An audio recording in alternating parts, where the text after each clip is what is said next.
There is a lot to dissect with AI, and it's an ever-changing landscape because like every week or even day, there's like a new breakthrough in AI technology that lets you do things you never thought possible a month prior, and now it's like, oh my god, you can just click a button and like a river becomes a dog in real time, and it looks like a dream, and you just feel weird at the end of it. AI is insane, and I bet a month from now, after this video goes up, it'll be even better at what it's trying to do. This isn't going away. It's getting stronger and more prevalent, and Hollywood is taking advantage of that. The question is this okay? Specifically, is it okay to put Christopher Reeve in The Flash, even though he's been dead for many years? Is it okay to put Ian Holm in Alien Romulus if the story calls for his character being there and you don't want to cast someone else? Well, that's kind of my thought on it, where look what they used to do. They recast the actor with a lookalike when you couldn't do it. Let's say the actor's not available. Well, you just get someone who kind of looks like him and you have him for the sequel. Let's say the actor's too old for the part. Well, you cast someone who kind of looks like him but is a little way younger, and then he can kind of act similarly to how that actor acted with that character, but take it in his own direction. AI is the digital version of doing that, except it looks a hell of a lot more like the person they're trying to mimic. Yes, it's kind of funny sometimes. Yes, in motion, AI still hasn't quite figured out what to do. But if you pause an AI deepfake on somebody, at any given frame, it looks amazing. It looks just like them. Look at the opening of Indiana Jones 5. Pause any scene with digital Harrison Ford, and it looks like Harrison fucking Ford. Play it in motion, okay, it's an old man who's doing mocap. You can kind of see that, and you can hear it in his voice. But regardless, this AI or deepfaking, whatever you want to call it, digital technology of recent to use Harrison Ford's current performance and make him look a lot younger and feel a lot younger on screen. Is that okay to do? The only other options you have are to recast or write them out completely, or repurpose what you have to hilarious extent. Like Episode 9, Star Wars, they didn't do any AIing or deepfaking or anything with Princess Leia. What do? They took outtakes of previous Star Wars movies and played them, and then wrote scenes around them to merge them with the current story. People don't like Episode 9. That's one of the reasons why.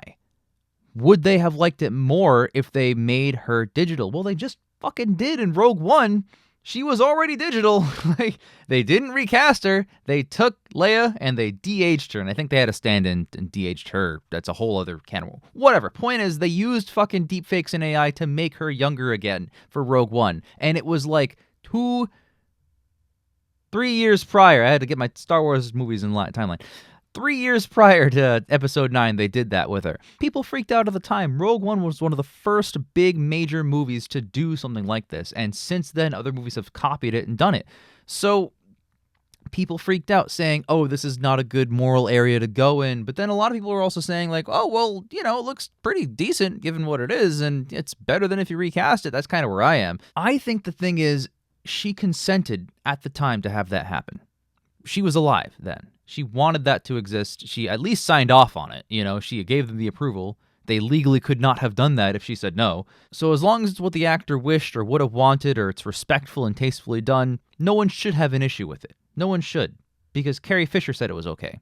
And if she says it's okay, who are you to be more opinionated about what she should do with her likeness than her? Well, come to Episode 9. She's gone now, and they're not going to use digital likenesses to do that. The thing is, Carrie Fisher consented to make that movie. She intended to show up on set and shoot the damn movie start to finish.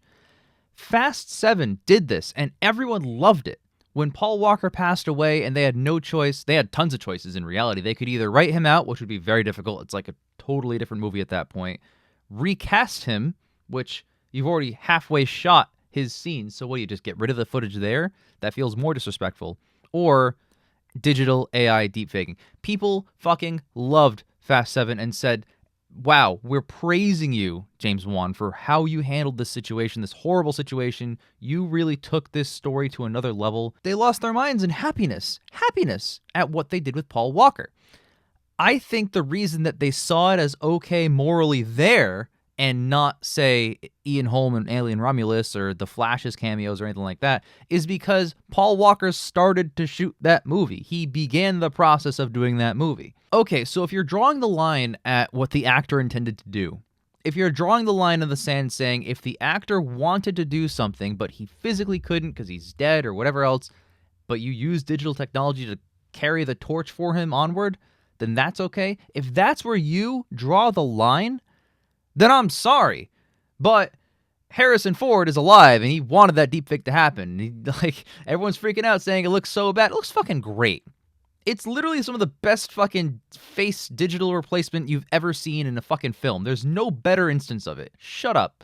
But even still, let's say you're not convinced for some reason. Let's say that it's just such a bad effect. It's still better than if they had cast a younger guy who looks nothing like Harrison fucking Ford. Like River Phoenix, for example. I love River Phoenix. He did great in that opening. But had they had this technology back then, that young Indiana would look exactly like Harrison fucking Ford. It would look way more like him than River Phoenix. So that's how I feel if they are alive and they're supervising and they sign off on it. And that's how I feel if they intended to do it. Let's say they started to shoot it and they didn't. Let's get to that last point. Is it okay if the actor has died and then sometime later the studio or whoever else wants to make a new film with them? Now what do you do? There's the predicament. That's like the biggest, ethically gray area of like, well, is it okay? Is it not? Let's pretend you have permission from the estate. Do you do it? Should you do it? Okay. Well, movies have. Movies recently have and got nominated for visual effects Oscars for it. Alien Romulus just did that. People are freaking out and saying, oh my goodness, Ian Holm is, turning over in his grave. The thing is, Ghostbusters Afterlife did this. Harold Ramis has been dead for quite some time, but they wanted to use a ghost version of Harold Ramis's Egon in that film, and they did. And they portrayed him in the third act. Sorry to spoil this 4-year-old movie at this point. They portrayed him in the third act as showing up as a ghost and helping the Ghostbusters save the day. And he doesn't say any dialogue, but he just kind of floats there, nods, super tastefully done, super respectful, right off into the sunset, in tribute to Ivan Reitman, whatever it is. Okay, so they did that with Harold Ramis, and people loved Afterlife, and they respected it for it, and they said, wow, this is so tastefully done. Wow, it's so wonderful. Wow, it's so beautiful. Okay, well, but the actor's been dead for a long time and couldn't consent to it, so are you okay with it now? Oh, you're okay with it now because, it's tastefully done. Well, guess what? Ian Holm was tastefully done in Romulus, all right? I'm sorry, but if you watch that movie, it's very respectful to the actor. It's an excellent scene, excellent finale to that film. That's where you should draw the line. Is it tastefully done? Does it honor the actor? Does it honor their legacy? Is it something they genuinely would have wanted to do? Christopher Reeve would have absolutely fucking said yes to The Flash 2023 if he was still alive and could walk and all that, real life stuff. Grand Moff Tarkin's actor loved Star Wars. He would have absolutely said yes to being in that film had they offered him that film and he were alive and he could have physically done it. All these things notwithstanding, they would have happened. The actor would have signed off. There are cases in, say, 2023's Flash where George Reeves is in it. He's one of the first cameos you see. I think he is the first one. And he, in fact, did not enjoy playing Superman. He hated the role. All right, that's the other side of the coin. The actor would not have liked it, whatever. Maybe you shouldn't have done that one. That one specific cameo there, we'll call that a wash. But Adam West, he loved playing Batman. He parodied himself all the way up until his death. He loved playing himself on fucking Family Guy. He loves himself as Batman. So when he popped up via digital recreation, because obviously he is a dead man, in 2023's Flash, I wasn't offended. I thought, that's awesome. Finally, DC's utilizing their multiverse. They could have this whole time. I don't know why they didn't sooner. But regardless, dude, that is a respectful, tasteful way to have done it. Think about a statue. When a war general dies and they put up a big old statue in that guy's honor. Are you offended by that? It looks just like him. They're recreating his likeness on a giant fucking pillar, pretending that it's him, and saying, this guy's name did this year to that year. We love him so much. Why aren't you offended by that shit? It's something that's trying to do an impression of what that actor or whatever is, that person, that celebrity that you love so much. Why is a statue okay and a mural in their honor and dedication okay and a comedian doing an impression of somebody okay?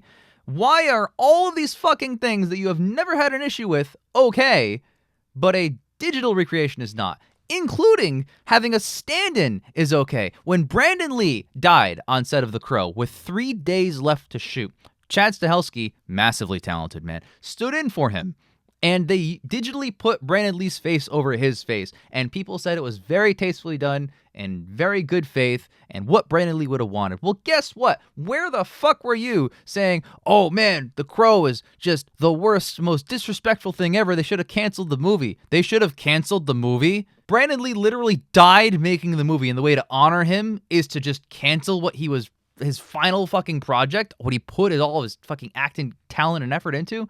That's what you should do to honor him, to cancel it. Should you have canceled Fast fucking 7? Like, the way to honor these people is to carry on what they prefer and what they would have done with their legacy. So you can sit there and say, oh, AI should never be used and deepfakes should never be used for actors that are not alive anymore because it's so in poor taste and disrespectful. Do you still want stand-ins? Do you still want them to portray the character at all? Do you want to recast them? Recasting is the exact same thing without digital. You're getting somebody that looks and feels and just is not quite, but is almost that character because it's the best they can do given the circumstances, and you're getting someone to come in and act very similarly to how they did, but do it in their own direction, but it's not quite the same, but it's almost the same. You're getting someone else who isn't that thing, that same thing, that character that you want so bad, and putting them in instead, and having them pretend to be that same thing that the other person was pretending to be, and that's perfectly fine for you. Every time that someone makes an argument of why it shouldn't exist, I point to an example of one where it clearly does that they're just totally okay with.